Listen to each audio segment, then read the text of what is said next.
Bismillahirrahmanirrahim. Assalamualaikum warahmatullahi wabarakatuh. Nama saya Nur Azira binti Misbah daripada PDP Pendidikan Islam Unit 1. Hari ini saya ingin membentangkan persembahan saya untuk tugasan yang ketiga, iaitu yang bertajuk jenayah samun dan mencuri. Baik, pengertian jenayah adalah melakukan sesuatu yang ditegah oleh Allah SWT atau meninggalkan sesuatu perkara yang disuruh olehnya. Okey, dari segi falsafah pula, peraturan yang telah ditetapkan oleh Allah SWT untuk dilaksanakan dalam sesebuah negara bagi menjamin keadilan dan keselamatan ummah mengikut perspektif Islam. Okey, jenayah indeks di Malaysia. Jenayah indeks di Malaysia menurun sebanyak 19.3%.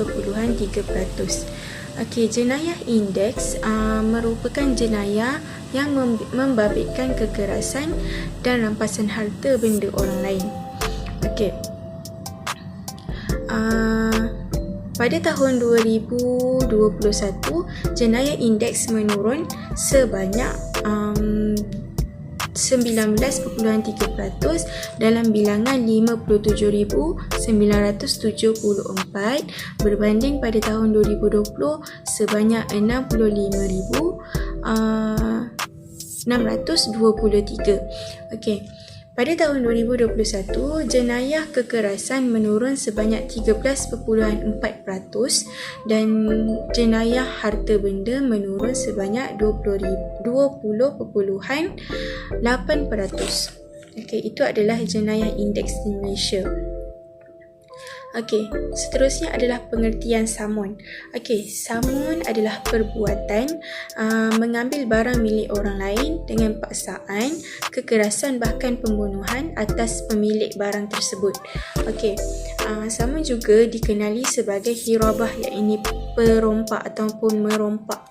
Perompak ialah sekumpulan orang yang berkumpul dan saling bersekutu tolong-menolong untuk suatu tujuan, iaitu mengganggu orang yang melakukan perjalanan, merampas harta mereka, bahkan terkadang sehingga membunuh. Jenis-jenis samun terbagi kepada 4 jenis, iaitu yang pertama, membunuh orang tanpa merampas harta. Kemudian membunuh serta merampas harta. Yang ketiga, hanya merampas harta sahaja. Dan yang keempat, hanya menakut-nakutkan orang sahaja tanpa membunuh ataupun merampas harta. Yang pertama adalah membunuh orang tanpa merampas hartanya. Mereka yang hanya membunuh orang yang melakukan perjalanan tanpa merampas hartanya. Dia hanya membunuh tetapi dia tidak merampas harta. Orang yang ini, individu yang merampas harta ini akan menerima hukuman, iaitu dibalas bunuh kerana dia membunuh. Seterusnya adalah membunuh dan merampas harta. Membunuh serta merampas harta. Mereka yang membunuh serta merampas harta orang lain yang melakukan perjalanan, maka mereka harus dibunuh dan disalib di tiang gantungan, iaitu digantung pada 2 batang kayu yang berbentuk salib. Kemudian setelah dimandikan, dikafankan dan disolatkan apabila mereka beragama Islam. Perkara ini, hukuman ini bertujuan untuk menambah hukuman penyiksaan terhadap mereka dan agar perbuatan mereka diketahui oleh khalayak ramai. Juga kerana besarnya tindakan jenayah dan dosa yang telah mereka lakukan. Kemudian tujuannya untuk mencegah orang lain meniru perilaku seperti mereka. Contoh batang kayu yang disalib ini adalah untuk menggantung sahaja, kemudian sehingga orang yang dihukum itu mati, meninggal dunia, sehingga 3 hari barulah mereka dikafankan, dimandikan dan disolatkan. Seterusnya, jenis samun yang ketiga adalah merampas harta benda. Penyamun ini hanya merampas harta benda sahaja tetapi dia tidak membunuh.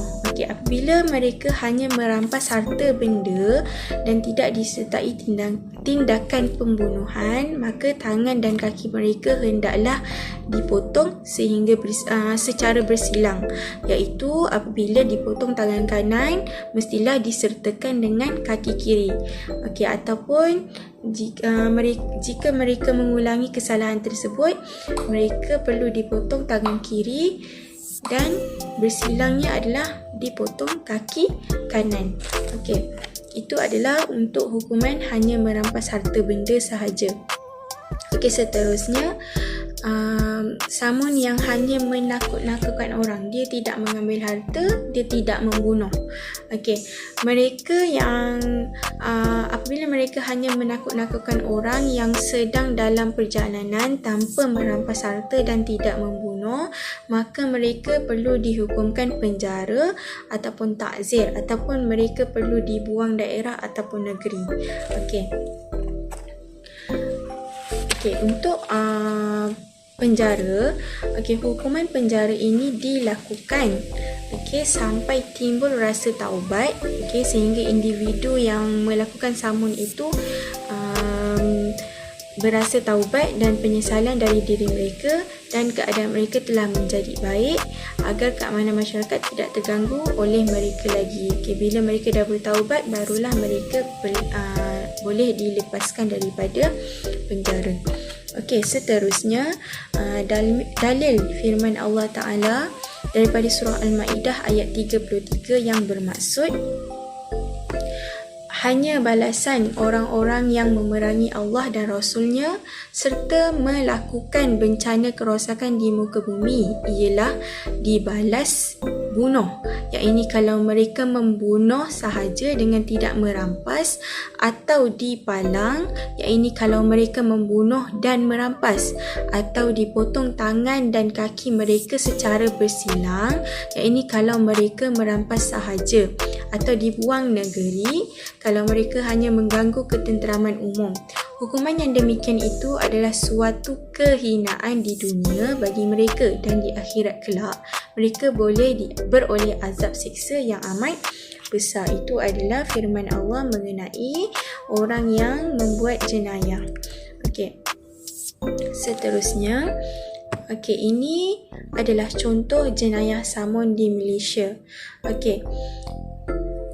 Melihat keratan akhbar, tajuknya adalah polis buru 2 lelaki disyaki samun klinik pergigian. Apa yang saya tahu daripada situasi tersebut, orang yang menyamun ini hanya mengambil harta sahaja dan tidak membunuh. Kes ini hanya merampas harta tetapi tidak membunuh. Penyelesaian masalah menurut fiqh Islam semasa adalah hukum hudud. Kenapa dikenakan hukuman hudud? Sebab dia mengambil harta benda orang lain. Dia dihukum potong tangan kanan dan kiri, ataupun salah satu ataupun dua-dua. Kesan hukuman hudud ini terhadap masyarakat adalah undang-undang hudud ini bertujuan untuk menyelamatkan masyarakat daripada individu yang melakukan jenayah ini mengulangi perkara yang sama. Orang yang melakukan samun ini, bila dia dikenakan hukuman hudud, dia akan berasa insaf dan tidak akan mengulangi perkara yang sama. Seterusnya, kesan terhadap masyarakat menjaga harta benda daripada dicerobohi. Dan yang ketiga, mengekalkan keamanan dalam masyarakat. Apabila kita melakukan hukuman hudud kepada orang-orang yang melakukan jenayah, akan memberi keinsafan terhadap orang lain juga, dan orang individu yang lain ataupun masyarakat di Malaysia tidak berani untuk melakukan perkara-perkara jenayah yang sama, dan akan mengekalkan juga keamanan dalam masyarakat. Seterusnya mengenai mencuri. Mencuri adalah dari segi bahasa pengambilan harta benda secara diam-diam, dan dari segi istilah adalah mengambil barang atau benda orang lain secara sembunyi tanpa keizinan pemilik, atau mengambil tanpa pengetahuan pemiliknya daripada tempat simpanan yang sepatutnya. Okey, itu adalah pengertian mencuri. Okey, mencuri terbahagi kepada 3 jenis. Okey, yang pertama terpaksa kerana darurat. Yang kedua, tidak terlalu bernilai hasil curiannya. Dan yang ketiga, barang curian sampai nisab. Okey, terpaksa kerana darurat ni contohnya dia tiada makanan. Okey, mungkin dia tiada duit untuk beli makanan. Dia terpaksa mencuri untuk meneruskan kehidupan dia. Okey, itu adalah contoh terpaksa kerana darurat. Kemudian yang kedua, tidak terlalu bernilai hasil curiannya. Okey, tidak terlalu bernilai hasil curiannya ni contohnya mencuri pensel yang tidak terlalu bernilai. Okey, yang ketiga, barang curian sampai nisab. Sampai nisab ni contohnya barang curian yang harganya ataupun nilainya lebih tinggi, sama harganya atau nilainya dengan emas. Okey, kita tengok kepada syarat bagi hukuman potong tangan pula. Okey, yang pertama adalah baligh. Okey, daripada syarat hukuman potong tangan ni adalah kesalahan bagi jenis mencuri tadi, yang barang curian sampai nisab. Okey, syarat bagi hukuman potong tangan yang pertama baligh, yang kedua berakal, yang ketiga barang yang dicuri mencapai nisab 1/4. Okey, 1/4 apa kita tengok. Okey, dalil hukuman untuk orang yang berakal tadi. Okey, mencuri merupakan suatu perbuatan yang berdosa besar dan diharamkan dalam syariat Islam.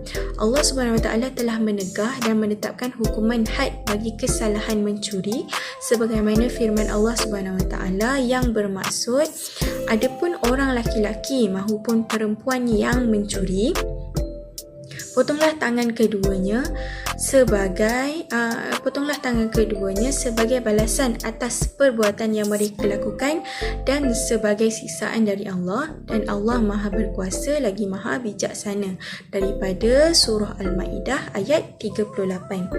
Okey, itu adalah dalil hukuman untuk orang yang dah berakal, orang yang berakal yang mencuri. Okey, kemudian dalil hukuman untuk 1/4 barang curian daripada jenis yang ketiga tadi. Okey, mencuri yang cukup nisabnya.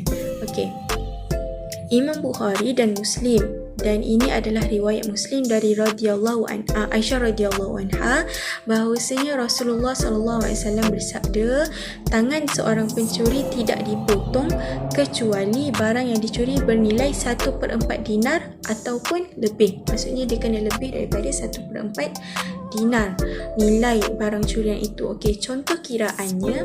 Okey, 1 dinar bersamaan dengan 12 dirham. Okey, bila 1 dinar 12 dirham, berapa 1/4 dinar ni? Okey, 1/4 dinar sama dengan 3 dirham sahaja. Okey, 3 dirham daripada 3 dirham, 1 dirham daripada 3 ini sama dengan 3.36 gram emas. Okey, itu adalah harga dia. Okey, jadi apabila 3 dirham adalah sama dengan 10.08 gram emas. Jadi 10.08 gram emas itu adalah nilai yang dicuri. Okey, jadi ini adalah contoh jenayah mencuri di Malaysia. Okey, kita boleh lihat keratan akhbar tersebut. Okey, curi motosikal di Malaysia, jual RM1000 di negara jiran. Okey, seperti yang kita tahu, motosikal adalah sesuatu harta yang bernilai. Okey, harta yang sangat-sangat bernilai untuk individu ataupun masyarakat dalam Malaysia.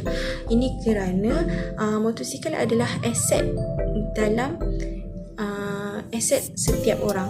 Okey, ia adalah aset jangka masa yang panjang untuk setiap masyarakat ataupun individu untuk seseorang lah. Okey, jadi mengambil harta benda orang lain tanpa pengetahuan pemiliknya, ia dikira mencuri lah. Baik, penyelesaian masalah daripada jenayah ini adalah dikenakan hukuman hudud. Okey, apa dia hukuman hudud yang dikenakan? Ia untuk kesalahan yang pertama adalah dihukum potong tangan kanan di bahagian pergelangan tangan pada sendi. Okey, itu untuk kesalahan mencuri yang pertama. Dan apabila dia melakukan lagi sekali kesalahan yang kedua, okey, dia akan dihukum potong kaki kiri di pergelangan buku lali. Itu adalah hukuman mengikut dia punya nilah yang pertama, kesalahan pertama, kesalahan kedua. Okey, jadi daripada hukuman hudud ini, dia memberi kesan terhadap masyarakat yang pertama, menyebabkan mereka yang ingin melakukan jenayah mencuri, okey, dia akan berfikir berkali-kali sebelum melakukan jenayah tersebut. Okey, dan yang kedua, mencegah daripada kes pencurian yang berleluasa. Dan yang ketiga, memuliakan pekerjaan yang halal. Kenapa dia kata memuliakan pekerjaan yang halal? Kerana daripada hukuman hudud ini, orang ataupun masyarakat akan berfikir apa yang terjadi kepada diri dia jika dia melakukan jenayah mencuri ini. Dan lebih baik mereka akan berfikir lebih baik mereka melakukan pekerjaan yang mulia, yang halal daripada mereka mencuri. Okey, itu adalah contoh jenayah mencuri di Malaysia dan hukumannya dan juga kesan terhadap masyarakat. Okey, daripada dua contoh tadi, iaitu samun dan mencuri, okey, kedua-dua jenayah tersebut akan diberikan hukuman hudud. Okey, jadi pengertian hudud, apa itu hudud? Okey, hudud adalah perkataan jamak dari had. Secara bahasa artinya batas-batas, manakala menurut syarak artinya batas-batas atau ketetapan daripada Allah SWT tentang hukuman yang diberikan kepada orang yang berbuat dosa atau jenayah kesalahan. Okey, itu adalah pengertian hudud. Okey, kesan hudud terhadap tiga aspek ini, iaitu akidah, ekonomi dan keamanan. Okey, kesan hudud dalam aspek akidah ialah pelaksanaan hudud akan menyuburkan nilai-nilai kesucian dalam masyarakat, menutup pintu-pintu kerosakan yang menghancurkan keharmonian individu dan keluarga. Okey, seperti yang kita tahu, setiap umat Islam mestilah mempelajari akidah, mempunyai iman. Okey, jadi daripada aspek akidah ini kita boleh lihat bahawa jika kita menjaga keimanan kita, jika kita mempelajari dan memahami akidah kita sebagai umat Islam, okey, kita dapat menjaga kita punya sikap, adab, akidah kita dan mengelakkan diri kita daripada melakukan jenayah-jenayah yang dilarang dan dibenci oleh Allah SWT. Okey, seterusnya kesan hudud yang kedua adalah daripada aspek ekonomi kita. Okey, daripada aspek ekonomi, kita dapat memelihara keselamatan harta benda dan membangunkan ekonomi dan memperkasakan bidang pekerjaan. Okey, bila kenapa dia kata memperkasakan bidang pekerjaan? Kerana ekonomi kita, negara kita perlukan kestabilan daripada segala segi, contoh industri, kilang, itu semua memerlukan pekerja dan pekerjaan yang bagus untuk meningkatkan ekonomi negara kita. Okey, bila negara kita dipenuhi dengan individu yang melakukan jenayah, ekonomi kita akan menurun kerana kurangnya pekerja yang ingin meningkatkan segala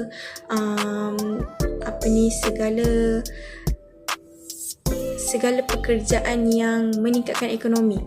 Okey, seterusnya kesan hudud yang ketiga adalah aspek keamanan. Okey, memberi keamanan kepada nyawa, maruah dan harta benda. Okey, itu adalah kesan-kesan hudud. Jadi kesimpulannya, okey, apabila hukum hudud dilaksanakan di negara kita, ia akan memberi kesan yang positif kepada masyarakat melalui beberapa aspek, iaitu yang saya sebutkan tadi, aspek akidah, ekonomi, keamanan, sambutan dan penerimaan masyarakat. Okey, kesan baik pelaksanaan hukuman hudud terhadap masyarakat dan negara adalah salah satu perkara yang jelas, bahkan telah dibuktikan keberkesanannya berdasarkan sejarah Islam yang lalu. Jadi itu sahaja yang saya dapat simpulkan dan saya sembahkan mengenai jenayah samun atau mencuri. Itu sahaja daripada saya. Sekian, terima kasih.